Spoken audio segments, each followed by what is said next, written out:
Hi there, and welcome to Axelbank Reports History and Today. Conversations with America's top nonfiction authors and why their books matter right now.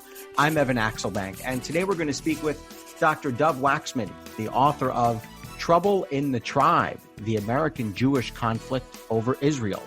He's written 4 books. He's the chair of Israel Studies at UCLA. Thanks so much for being here, Dr. Waxman. Thank you for having me. Before we start our interview, I do want to invite listeners to our Patreon page to ask for your support in keeping the show going. Go to patreon.com/AxelbankHistory. We're going to donate part of your contributions to a charity for children's literacy. Israel may be the most hotly debated foreign policy subject in the United States. There's no bigger subject of disagreement as well among Jewish people than the country of Israel. Support for Israel cuts across parties, it cuts across religions, just as anger towards Israel does the same thing, cutting across parties and religions. It's also the source of disagreement within Judaism itself. Is it possible to be Jewish and think negatively towards Israel? Is it possible to think Israel's right to exist must be protected, while still arguing that it needs to reform its relationship, say, with the Palestinian territories? So at least here in America, we're gonna get to the roots of those questions. We're going to ask those questions of Dr. Waxman. But at least here in America, most Jews are politically liberal, but you'd be hard-pressed to find a Hanukkah party or Passover Seder where there isn't disagreement about Israel's place in the world. So before we ask Dr. Waxman all those above questions, the first thing I want to ask is, when did Israel come to be? How did it come to be, and why? Well, even that is something of a disputed question. But really, I think the origins of modern Israel lie in the emergence of the Zionist movement at the end of the 19th century. You know, Israel is sometimes depicted as simply this kind of culmination of Jewish history, as the expression of an ancient Jewish yearning to return to their homeland. And I think that actually ignores the novelty and modernity of the Zionist movement, which really rose in response to specific issues in Europe in the late 19th century. And Israel then emerged out of the activities of the Zionist movement, particularly in Ottoman and most particularly in British Mandatory Palestine. And ultimately, those activities led to Israel's creation in 1948. And let's just give a bit of a primer as to who created it and why and how.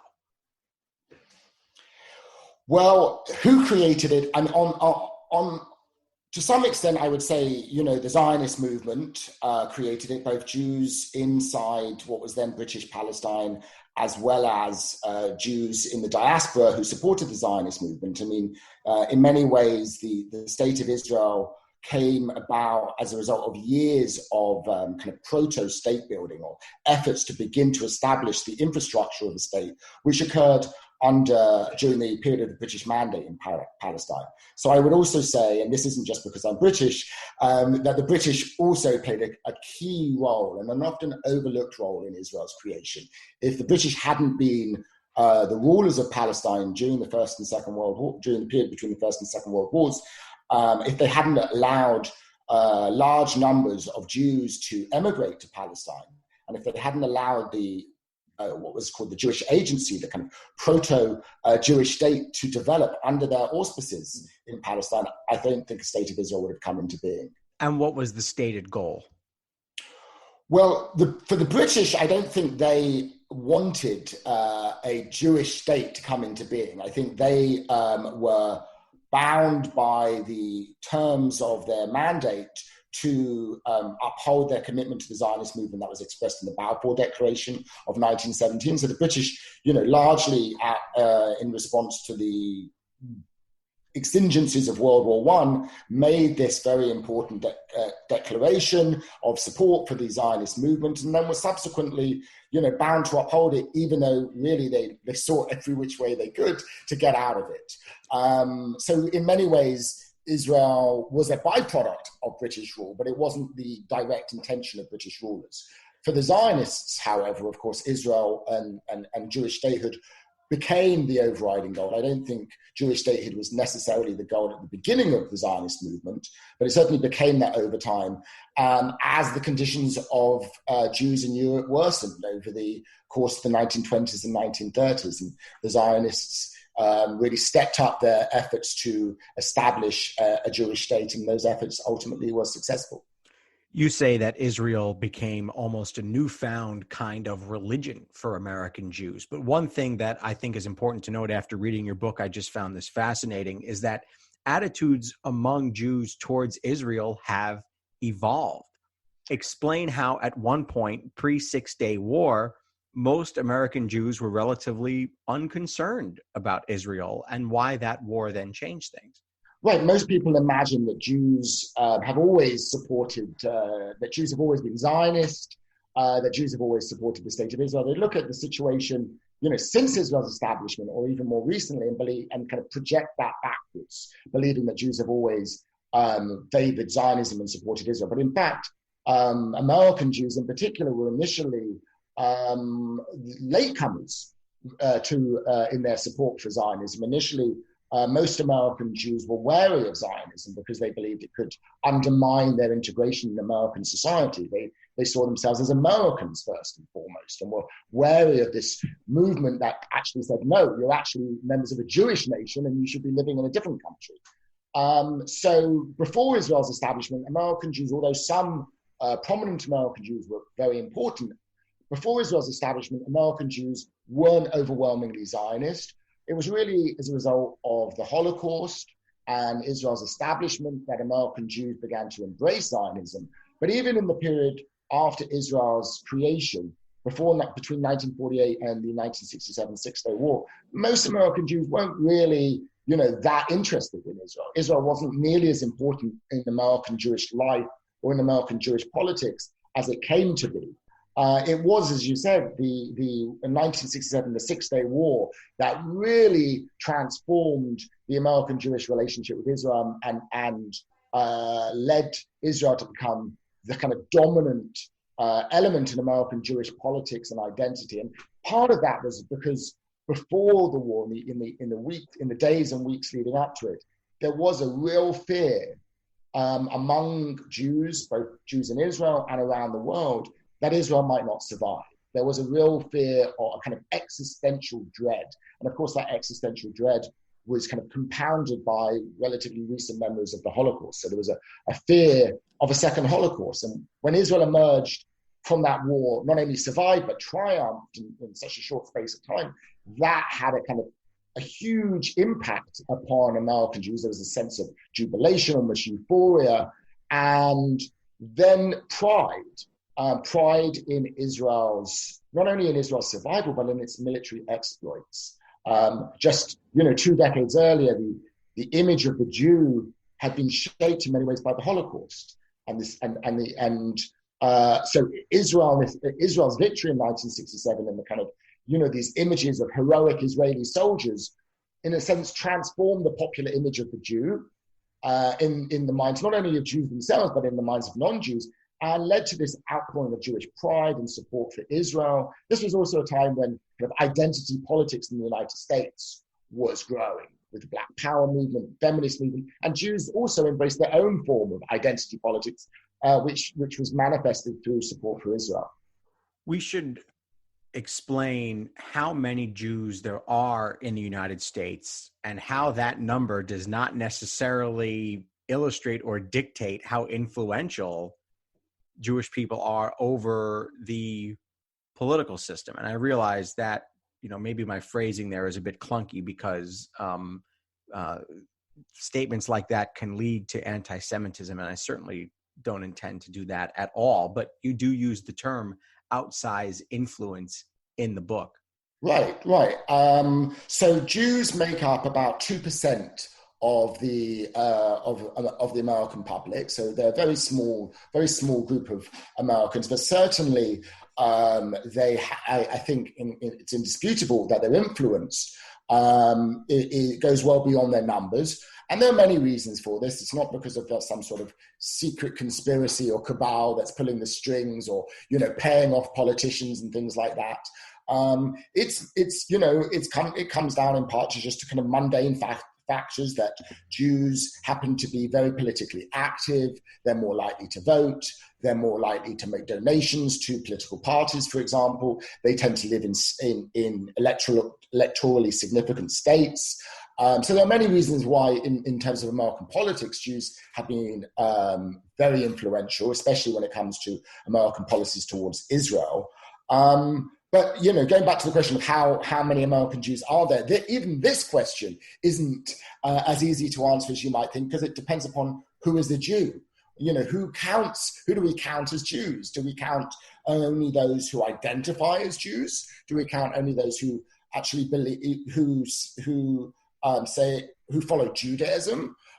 Do we include those who are born to non-Jewish mothers or who are raised without any sort of Jewish identity? So broadly speaking, I think the figure I would give is about 7 to 8 million, the size of the Jewish population.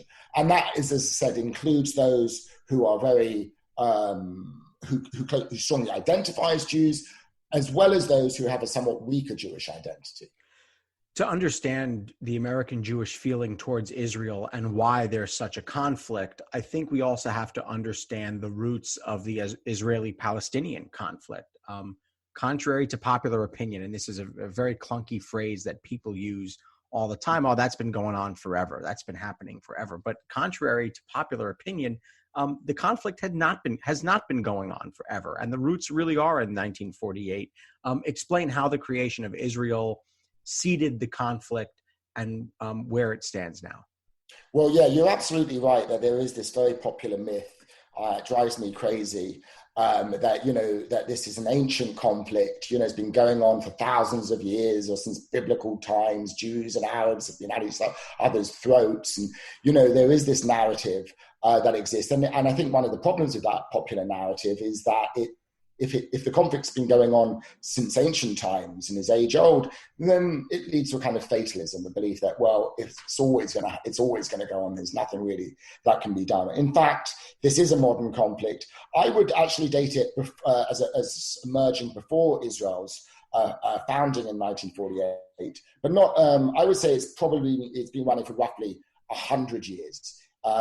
It begins with the tensions that start to emerge with the mass arrival of Zionist settlers or immigrants or refugees, call them what you will, beginning in the 1880s and 1890s. It doesn't break out right away.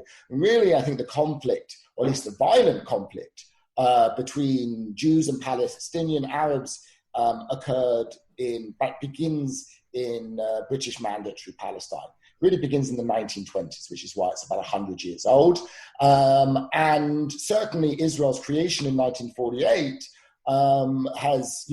took that conflict to new heights, because while the Zionists succeeded in establishing their state and managed to do so in a majority of what was then mandatory Palestine, the Palestinian Arabs, who were, before Israel's creation, the majority in the territory, found themselves stateless and dispersed, and many in refugee camps in surrounding countries. And so this kind of very mixed outcome, whereby one side, is victorious, has a state, and a state that's become very strong and successful, and the other side in this conflict, Palestinian Arabs, remain to this day stateless and dispersed, and many now living under Israeli occupation, which has also added another dimension to the conflict, has made it all the harder to resolve. So in many ways, the conflict's been going on for 100 years, but the issues at stake, the actors involved in the conflict, have changed over time. What are the conflicts right now within the Jewish collective consciousness over the Israeli-Palestinian conflict? How has the Jewish mind collectively started to be at war with itself?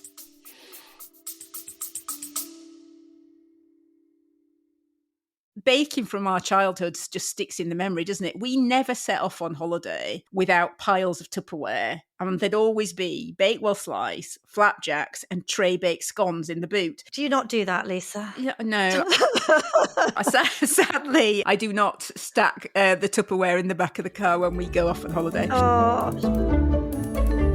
Welcome to Small Ways to Live Well, a new podcast from the Simple Things magazine. Season 2 is a pick-me-up tonic that helps us make the shift from winter to spring. A 6-week suggestion box full of things to note, notice and enjoy about the season. Search for Small Ways to Live Well on your podcast app.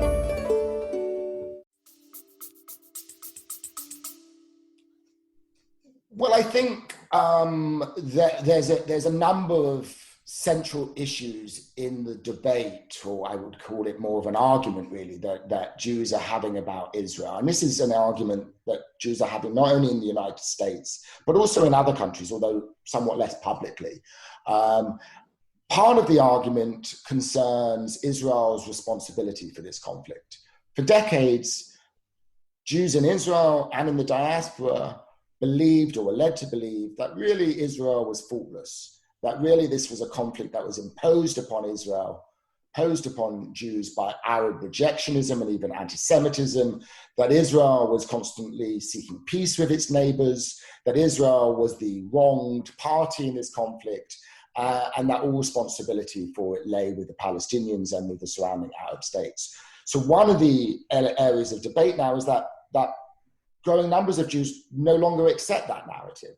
Now there's increasing recognition among Jews that in fact Israel at least bears some responsibility for the conflict. And certainly many Jews have come to see recent Israeli governments as being unwilling to offer the Palestinians a fair deal, as being unwilling to make peace or allow for the establishment of a viable Palestinian state. So the central issue then is Israel's responsibility.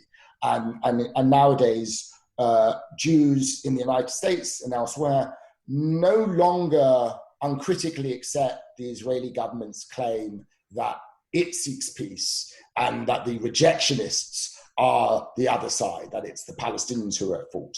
I think another aspect of this debate is Israel's conduct during this conflict. And again, the traditional view held by many Israeli Jews and Jews in the diaspora was that Israel, and in particular the Israeli army, the IDF, was kind of the most moral army in the world, that Israel's actions were always defensive, were always right, and that any suffering or casualties was really a tragic and unfortunate occurrence, but one that Israel should not be held responsible for.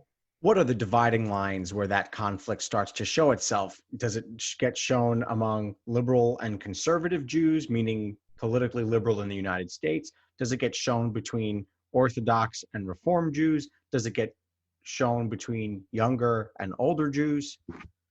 Well, all of the above, really. I mean, those are three of the very salient divisions or cleavages within the American Jewish community between the young and old. So there's a generational conflict that has been taking place over Israel. There is also a religious conflict, a conflict between Orthodox Jews on the one hand, who make up about 10% of American Jewry, and the non-Orthodox Jews who represent the vast majority. But that's the second axis of conflict. And increasingly, and this is much more recent, a division and a conflict between politically liberal, or Jews who identify as liberal, and politically conservative Jews. That's actually been more recent. But that's been a conflict that's been growing in recent years. One thing that you argue is that the change in attitude towards Israel among Jews reflects broader shifts in Jewish culture and is also not solely defined by the Israeli-Palestinian conflict. Why do you argue that? That's right. I think, and this is something actually that some who've criticized my book have failed to recognize that argument, believing that, I attribute most of the responsibility for this conflict upon Israeli governments. Certainly they are partly responsible, but there's also other factors. And I think there is this view, particularly in the media, which describes American Jews and their attitudes towards Israel as purely reactionary, as purely reactive.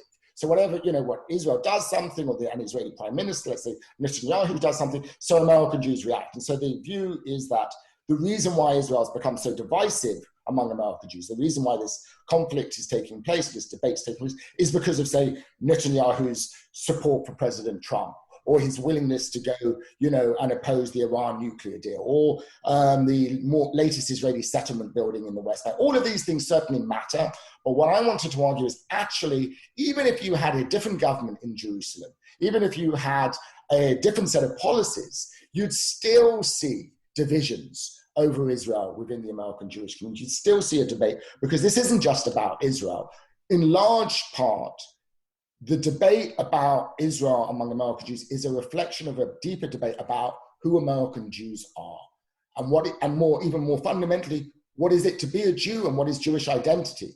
In many ways, Israel is a kind of screen on which American Jews project their own fantasies and their own fears. And so often, while Israel is the focal point of the argument, it's a deeper argument about, for example, universalism versus particularism. Should Jews prioritize their own interests or their own security over those of others? What is the role of, how important is the state for Jews? What role should Jews play in society? All of these kinds of questions get caught up in this debate over Israel. One of the things that I argue in the book is that, yes, Israeli policies have concerned, angered, upset American Jews. And so part of this debate is because of how Israeli policies have changed. But it's not just Israeli policy. The Arab-Israeli conflict, or the Israeli-Palestinian conflict itself, has changed in very significant ways since the 1970s and 1980s. And also American Jews have changed. Just one thing to consider in that respect is that American Jews today are more distant from the Holocaust. The Holocaust had such an impact, and the consciousness of the Holocaust had such an impact upon American Jews in the 60s and 1970s and 80s. That impact is lessened over time, certainly for younger American Jews. Younger American Jews are also more likely to be the children of interfaith couples. So their Jewish identities, in many cases, less ethnic and more universalistic. For them, Judaism isn't so much a tribal religion. It is, for many, more about social justice and universal values. So Jewish identity is changing in America, in particular, in many ways. And as a result of those shifts in how American Jews see themselves and understand their Judaism, so that also impacts upon their attitudes towards Israel. One thing that I noticed in your book is that the entryways into the various chapters often start, and a lot of authors do this, they put something that kind of grabs the reader's attention, and it's kind of something that is very relatable to even in an academic book. There's something that is kind of an example, a real world example that draws the reader in so that the author can then make the larger argument and broader theme later on in the chapter. But one thing I noticed in your book is that those entryways often start with public demonstrations that basically turn bad, that there are these outcries during these town hall gatherings, and big disputes flare up, and people at these town hall gatherings where there's an issue relating to Israel being discussed ultimately turn into a public brouhaha, not necessarily fisticuffs, but there are big arguments that explode over Israel. Why do these town halls seem to be places where disagreement over Israel flourishes and, for the lack of a better term, breaks bad?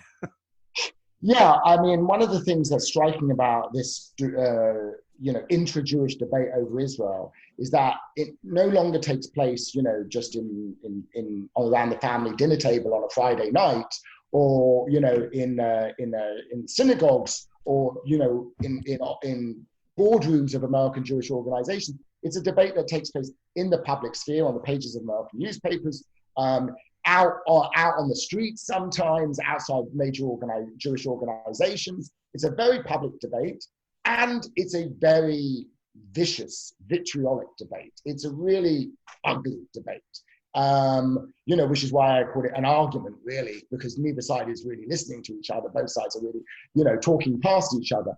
And I think this is one of the things that I wanted to draw attention to in the book. I actually think debate is good. Debate is healthy. We shouldn't kind of expect or yearn for some, a very broad consensus, right? It's not the existence of different opinions that's the problem. It's the way in which these differences are perceived and understood, and the kind of toxicity of the debate that's the problem. And it's a really ugly debate. I think part of why it's become so ugly is partly because of what's happening in American politics and in American society more broadly. Jewish Americans are Americans, and therefore they're influenced by the wider tenor of public debate in the United States, which has itself become increasingly toxic and ugly. And also Israeli politics is also pretty toxic. So, there's a kind of feeling now that those you disagree with, it's not just you have a different point of view, but they are fundamentally, motivated by, they have malign intentions, they are enemies, they are adversaries, and we have often these kind of ad hominem attacks. I have a very close relative, who told me that while she was growing up, so she's a generation before me, but while she was growing up, she was told, you can criticize Israel around the dinner table, but never in public. Why was that a sentiment? That's exactly, that was this kind of, what I describe in the book as a collective taboo against criticizing Israel, and certainly against publicly criticizing Israel. That taboo prevailed, for decades, from the 1950s really through to the 1980s, when that taboo is over. That taboo is most definitely over. Yeah.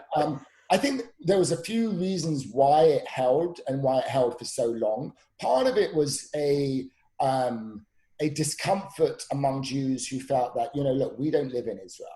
We don't serve in the Israeli army. Our children don't serve in the Israeli army. We don't pay taxes there. We don't live with the threats that Israelis face. And therefore, we're not entitled to have an opinion, right? That we're not, we really should reserve those judgments for Israelis, and even more specifically for Israeli Jews. I think that was part of it. Another factor was a fear that if Jews did voice criticism in public, that would weaken American government support for Israel, or that would undermine public support for Israel. And there was a feeling like, well, we don't need to contribute any more to this criticism of Israel.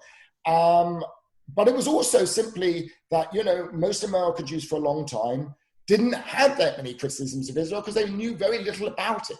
Right? One of the things I emphasized in the book was how much Israel was a symbol rather than a kind of real country for generations of American Jews. They gave money to charities in Israel, but they really didn't know much about what Israeli society was like, what Israeli politics was like, what Israel's conduct in its conflict with the Palestinians or Arab states was like.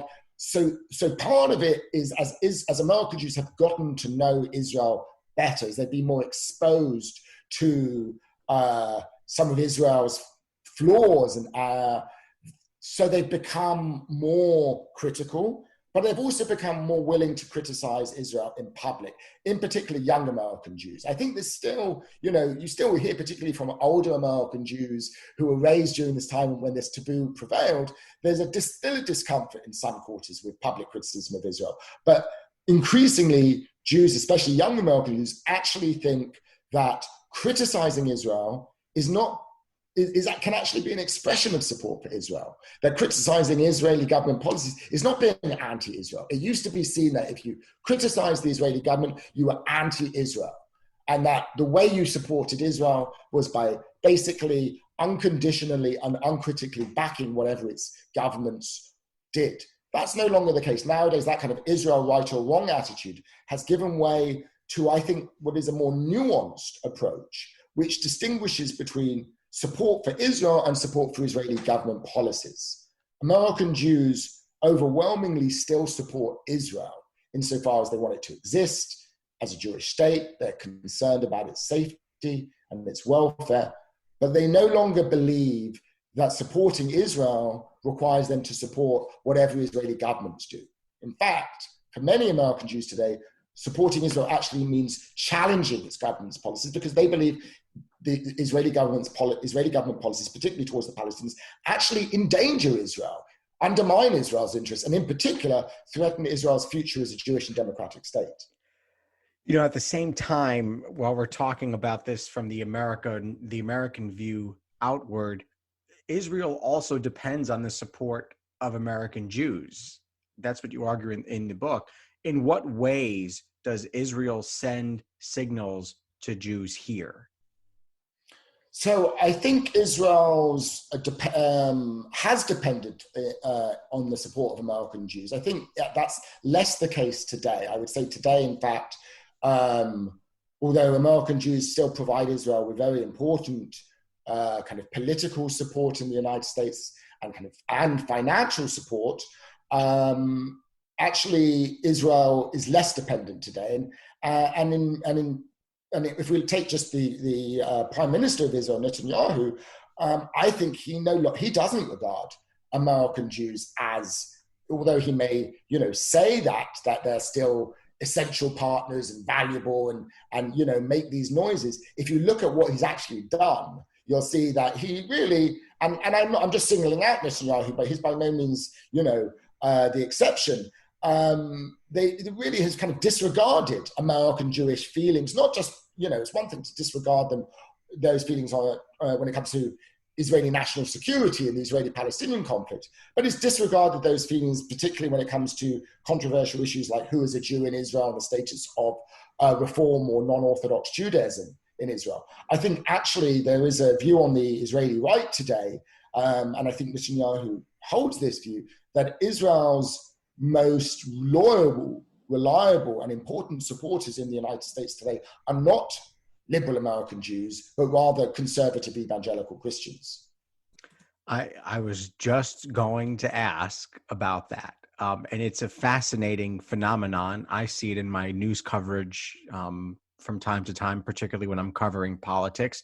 It is the right wing in the United States, the conservative Americans, who have become the loudest supporters of Israel. And it is not uncommon to go to a conservative political action committee gathering or a Republican Party gathering where you see people who are not Jewish, but who are conservatives who walk around with lapels on, with pins on their lapels of the Israeli flag.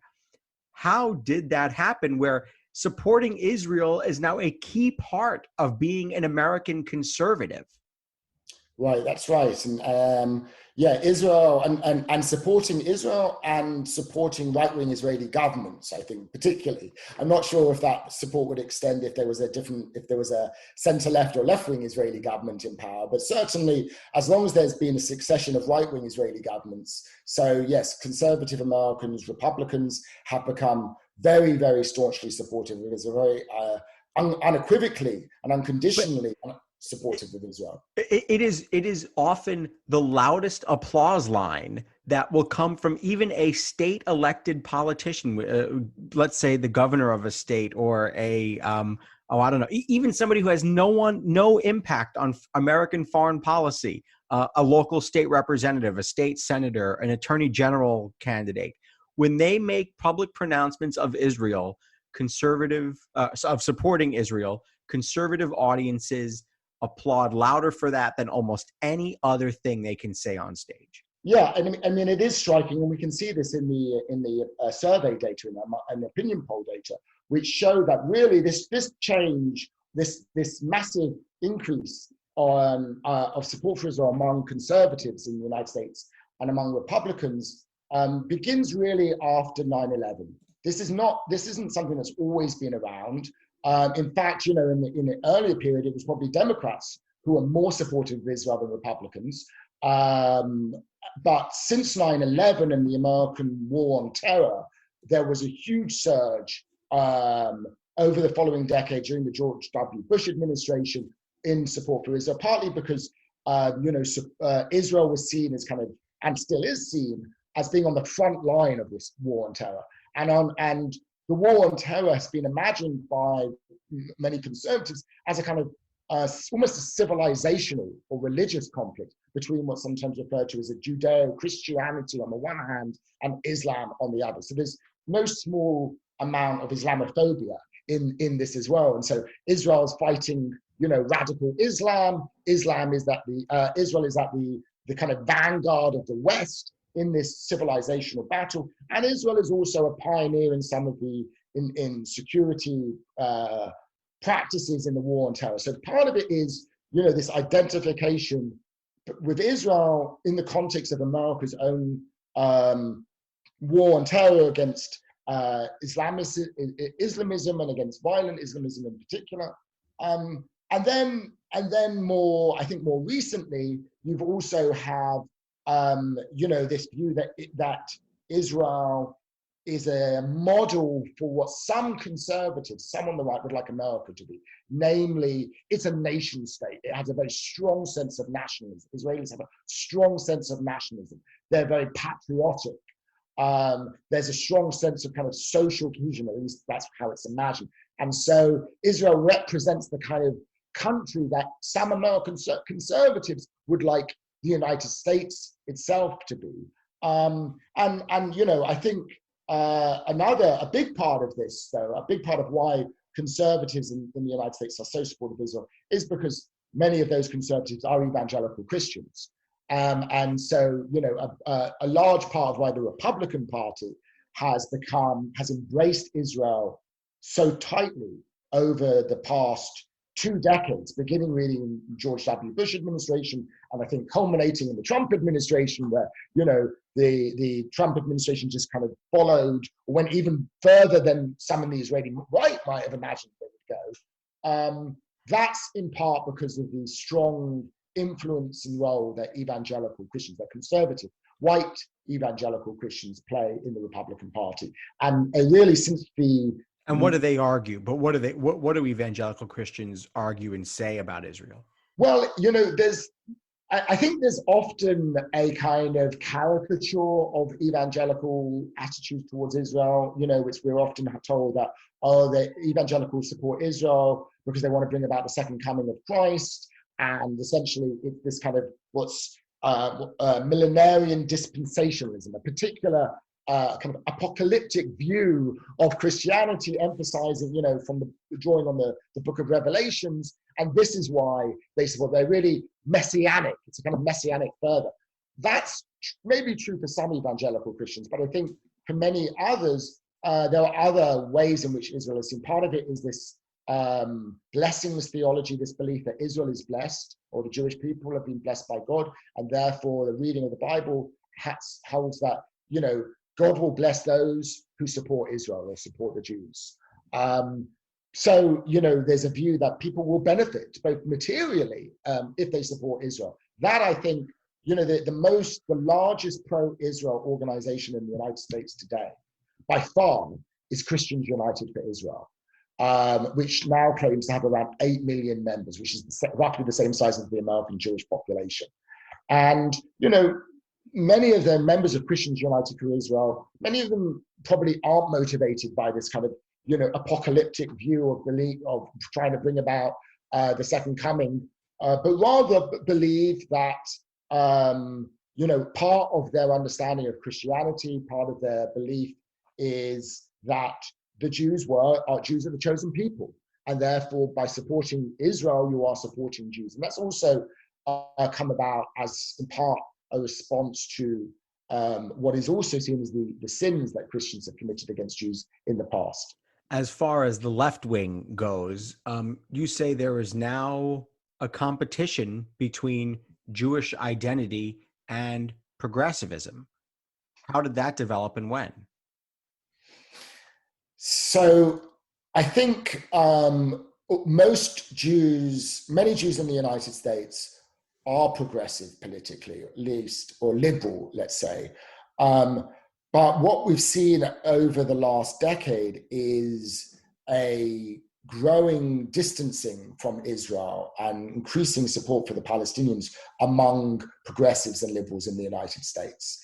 as criticism of Israel has intensified and as attitudes towards the Palestinians have changed. So for many on the left and many progressives in the United States today, Israel has undergone a kind of role reversal from being seen as this bastion of progressive and liberal values, as it was seen in the 1960s, right, where, many progressives volunteered to go to kibbutzim in Israel, and it was seen as this great social democratic utopia.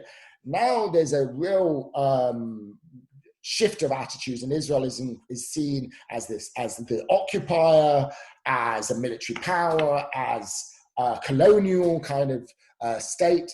And for many American Jews who are still attached to Israel, and that's the majority, while they have their own criticisms of Israel, they're also, I think, becoming uncomfortable with the ways in which Israel is sometimes depicted by progressives. And just to take one example of this, when you had Ilhan Omar, for example, Democratic member of the so-called Squad, some of those criticisms of Israel, more specifically of the pro-Israel lobby in the United States, they have upset many American Jews who are themselves liberal, who fear or suspect that behind some of this criticism of Israel lurks anti-Semitism, that Israel has become, in the minds of some American Jews, and certainly Jews in Israel has become a target for progressives, a convenient target for progressives, and in a way that there's this kind of rising anti-Semitism on the left, which is directed against Israel. And we're seeing, and sometimes that means that Jewish Americans who are liberal are expected to denounce Israel. On college campuses, Jewish students have complained that, they sometimes feel unwelcome in progressive clubs on campus because Zionists are seen as simply, racists or colonialists, and therefore Jewish students have to disavow Zionism in order to be accepted into progressive clubs or into kind of progressive student life. You ask a series of questions in the book, and I'm not going to ask you to answer the questions, but let me give you the questions first. Is it pro-Israel to support or oppose the Iran nuclear deal? Is providing assistance to the Palestinian Authority pro-Israel? Is supporting Palestinian statehood pro-Israel? So without answering the questions, unless you want to, but my main question is, what do those questions have in common? Well, I think what those questions have in common is that depending on which view one has about which answer one takes, they would likely be at odds with not only the position of the Israeli government, which say opposed the Iran nuclear deal, which currently opposes a Palestinian state, or at least a real viable Palestinian state. And they would, so fundamentally the question is, can you be pro-Israel but disagree with how the Israeli government defines Israel's interests, and disagree with how many Israeli Jews define Israel's interests? So can you, in other words, can you be pro-Israel and yet disagree and reject or challenge the views of the Israeli government? Is it, in fact, pro-Israel is not necessarily supporting what the Israeli government says is pro-Israel. Does the future of Judaism in America depend on a strong Israel, or does Israel depend on strong American Jews? That's a very good question, and I think that is one of the questions that is underlying this debate and argument among Jews. How important is Israel to American Jewish identity and to the American Jewish future? I think that Israel has a very important role in American Jewish identity, that for many American Jews, Israel is how they identify as Jews. It's the way in which they do Jewish, if you like, whether it's supporting Israel or, for that matter, opposing Israel. Israel has become this symbol of Jewishness in a way that has helped many American Jews sustain a sense of Jewish identity. So I think those who worry that if there wasn't Israel, for example, or at least if Israel wasn't a Jewish state, that could accelerate the assimilation of American Jews, that could lead young American Jews, not young non-Orthodox American Jews, to have a lesser sense of Jewish identity. I understand those fears, but I think that there's a lot of evidence we see that Jewish life in the United States is flourishing. It's not about to disappear, it's actually flourishing. And it's flourishing independently of Israel. It's flourishing independently of what people are now learning, Yiddish, for example. There are Yiddish courses that are becoming popular. My grandma would be so happy. She'd be so happy to hear that. You also argue, though, that the success of American Judaism, there is now room for it, for the success, and B, to criticize Israel because the Jewish community here is so strong, and anti-Semitism, of course not eradicated, has gone at least down in the context of history, and American Jews feel secure in expressing themselves. Absolutely. I'll return to the question of anti-Semitism in a minute, because I think that's changed since when I wrote the book, actually, just the years since. Yeah, I'd be curious to hear. Yeah, the book was written in 2016. But go ahead. Yeah, certainly I think there is this, or at least was, when I was writing the book, this sense of security and acceptance that Jews felt in the United States. And therefore they felt empowered. They feel, especially younger American Jews, they don't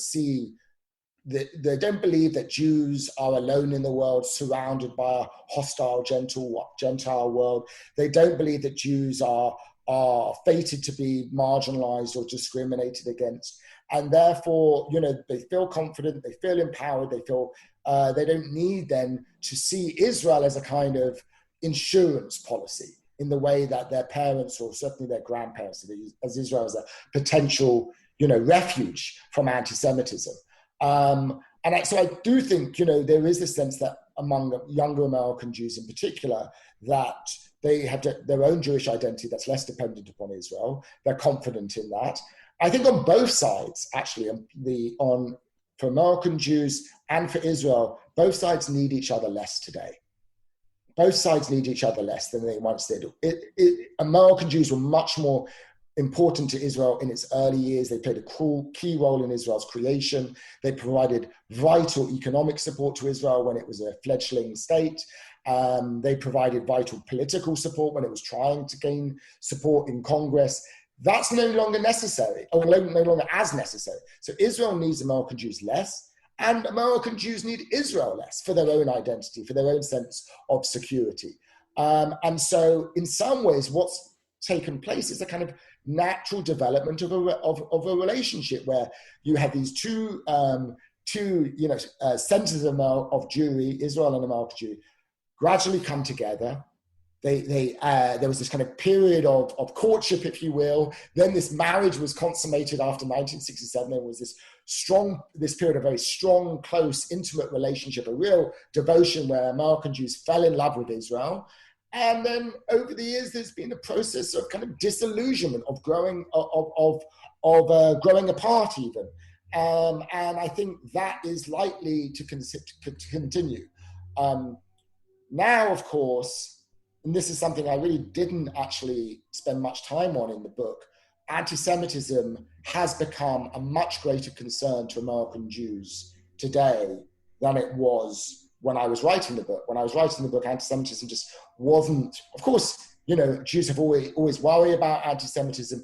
Jews in America mostly worried about anti-Semitism in Europe and in other parts of the world, not in the United States. They felt American Jews were unique in many ways. American Jewish history is unique. Nowadays, that sense of exceptionalism, that sense of security has largely evaporated over the last 4 years since Trump came into power, as anti-Semitism incidents, hate crimes have really seriously spiked. I'm not going to ask you if there's ever going to be peace in the Middle East, because if you could answer it, you'd be probably somewhere else right now. But will there ever be peace among American Jews in their views over Israel? I think there could be a kind of truce insofar as Israel becomes less the focal point of American Jewish debate and divisions. For example, today, in some respects, the anti-Semitism is becoming as divisive an issue among American Jews as Israel was. So it's not that American Jews still nowadays agree about Israel, but they've actually in recent years been more focused on things happening here in the United States than happening over there. But no, I think that American Jewish divisions and differences of opinion about Israel and about politics more generally are here to stay. In fact, this is normal. I mean, if you look at Jewish history, or just modern Jewish history, Jews have generally been disagreeing with each other, debating each other, splitting off from each other, and forming different and competing groups. It was only for a very brief time historically, really between the period of the Six-Day War of 1967 and Israel's invasion of Lebanon in 1982, this brief, period of time, 15-year period of time, where there was this unusual degree of consensus and agreement among American Jews in support of Israel. So in many ways, I think division and debate is normal. I don't hope for an end to debate. I think that's unrealistic, and I think actually debate is healthy. But rather, at least, that the debate can be conducted less as a war and more as a kind of civil debate. And I worry, though, that that's not likely to take place, and that, in fact, what we're seeing is the fragmentation of the American Jewish community. There is no longer a single American Jewish community. There are now kind of competing or even warring tribes.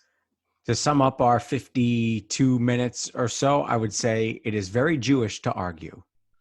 Absolutely. And with that, Dr. Dov Waxman, the author of Trouble in the Tribe, The American Jewish Conflict Over Israel. Thank you so much for being here.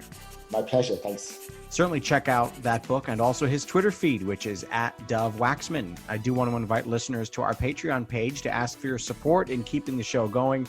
Go to patreon.com/AxelBankHistory. We're going to donate part of your contributions to a charity for children's literacy. And thank you for listening to Axel Bank Reports History and Today, conversations with America's top nonfiction authors and why their books matter right now. Check us out on Facebook, Twitter, and Instagram @Axel Bank History. We update those with clips from the show, guest announcements, and book recommendations. We'll see you next time. Thanks.